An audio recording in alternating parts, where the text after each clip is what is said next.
Good day mga kabukalbo, mag-harvest muna tayo ng suha sa kapitbahay. Manghingi tayo mga kabukalbo, di ba? Ang daming bunga, wala namang kumakain.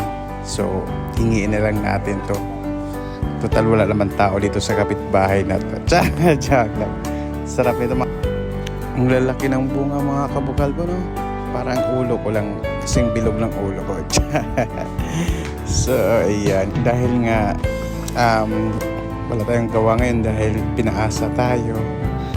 Sabi, sasama, yun pala hindi. So, mag-harvest lang tayo ng suha. Diba? Kasing laki lang ng ulo ko. Kasing bilog lang ng ulo ko. Ganda. Yung dami. Dami, hitig sa bunga. Hindi sila mahilig kumain yata ng suha mga kabugal ko dahil grabe yung dami bunga. Parang walang bawas.